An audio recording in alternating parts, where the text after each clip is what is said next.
Today, we're drifting back through the mists of time to explore something that might seem surprisingly familiar, yet utterly strange: the world of medieval romance and dating advice.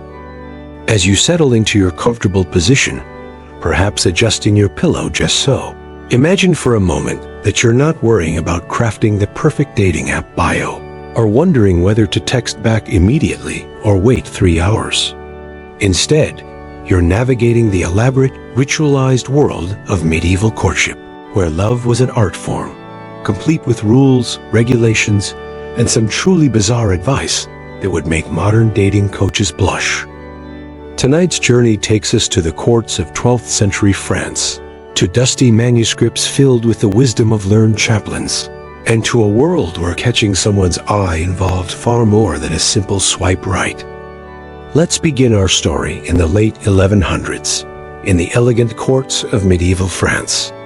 Picture, if you will, stone castles with flickering torches, tapestries depicting noble hunts, and the soft rustle of silk and velvet as lords and ladies move through torch-lit halls. It was here, in this world of chivalry and ceremony, that a chaplain named Andreas Capellanus penned what would become one of history's most influential dating guides: The Art of Courtly Love, or as it was originally known, Ars Honest Amandi. Andreas worked in the court of Marie of Champagne, daughter of the famous Eleanor of Aquitaine. Marie's court was a place where poetry flourished, where troubadours sang of impossible love, and where the very concept of romantic affection was being reinvented. You see, for centuries before this, marriage among the nobility had been purely a matter of politics and property. Love, if it existed at all, was considered a dangerous distraction from duty. But something was changing in these medieval courts. Love was becoming fashionable. Andreas observed this transformation and decided to create a comprehensive guide to this new phenomenon. His work wasn't just romantic poetry or wishful thinking.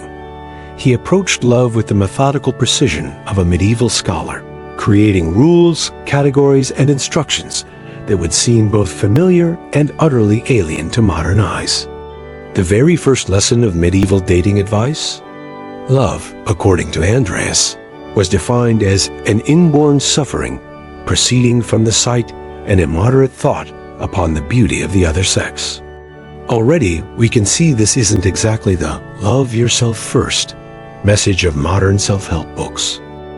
Now, as you continue to relax, breathing slowly and evenly, let's explore some of the specific rules that governed medieval romance. Andreas Capellanus didn't simply suggest guidelines. He created 31 precise commandments for lovers, each more specific than the last. Rule number 1 might sound reasonable enough. Marriage is no real excuse for not loving. But this becomes more complex when you realize that in the world of courtly love, marriage and love were considered almost entirely separate concepts. You were expected to love someone other than your spouse, preferably someone unattainable. Rule number 7 stated that no one can be bound by a double love. In other words, you could only truly love one person at a time. This might sound modern and reasonable until you read rule number 15. Every lover regularly turns pale in the presence of his beloved. Medieval love, you see, was supposed to be physically transformative. If you weren't losing sleep, losing weight, and visibly suffering, you clearly weren't doing it right. Perhaps the most bizarre rule was number 23. Jealousy always increases the feeling of love. Medieval relationship advice actually encouraged lovers to make each other jealous as a way to deepen their connection. Imagine explaining that strategy to a modern relationship counselor. The rules became increasingly specific. Number 18 declared that good character alone makes any man worthy of love, while number 26 warned that love can deny nothing to love. Rule 30 advised that a slight presumption prevents one from being consumed by excessive love. These weren't casual suggestions. They were treated with the same seriousness as religious doctrine or legal statutes. As your breathing deepens and your mind begins to wander, let's drift into the practical aspects of medieval courtship. How exactly did one go about winning love in accordance with these elaborate rules? First, there was the matter of social class. Andreas was very clear that love could only exist between people of appropriate social standings. He provided different scripts, actual dialogue examples, for how a nobleman should approach a noblewoman, how a commoner might dare to address a lady of higher rank, and how conversations should flow between equals. The process typically began with what we might recognize as love at first sight, though medieval people called it the wound of love. This wasn't a metaphor. They believed that love literally entered through the eyes, traveled to the heart, and created an actual physical wound that could only be healed by the beloved's affection. Gift-giving played a crucial role, but not in the way you might expect. Love tokens weren't expensive jewelry or flowers. Instead, lovers exchanged deeply personal items: a lock of hair, a handkerchief that had touched the beloved's skin, or a piece of clothing worn close to the body. These items were believed to carry the physical essence of the giver. Letters were enormously important, but they followed strict rules. A proper love letter should begin by praising the beloved's virtue, continue with elaborate compliments about their beauty and noble character, and conclude with a request for some small token of affection. The language was flowery beyond modern comprehension. Lovers regularly compared each other to celestial bodies, precious gems, and divine beings. Perhaps most strangely, physical contact was severely limited, but not in the way medieval stereotypes might suggest. The ultimate goal wasn't marriage or even physical consummation. It was what they called pure love, a spiritual and emotional connection that transcended earthly concerns.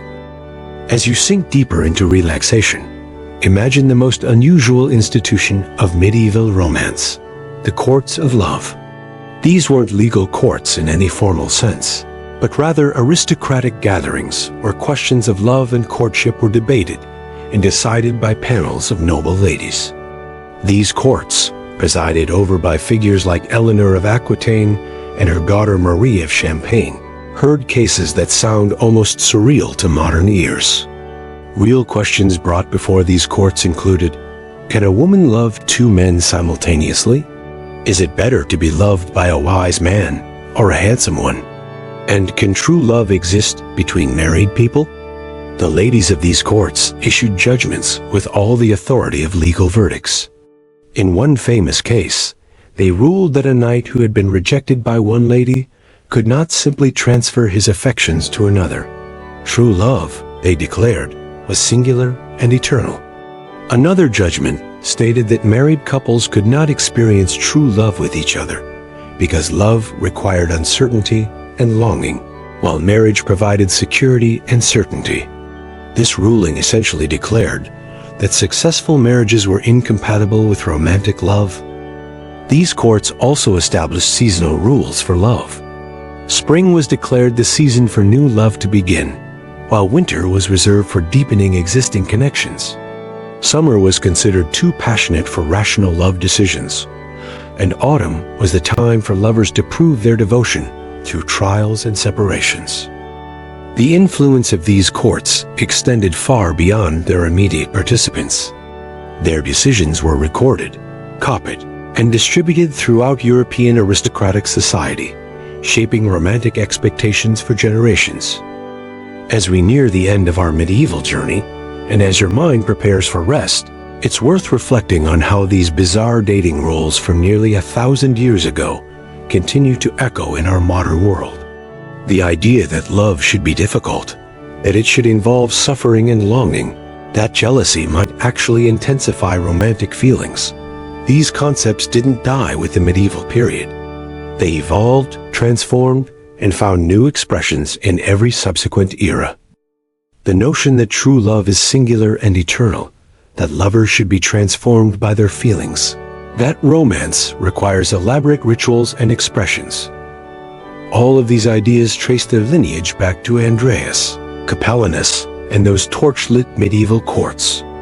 Even our modern dating anxieties echo medieval concerns. Are we worthy of love? How do we prove our devotion? What are the rules? And how do we know if we're following them correctly?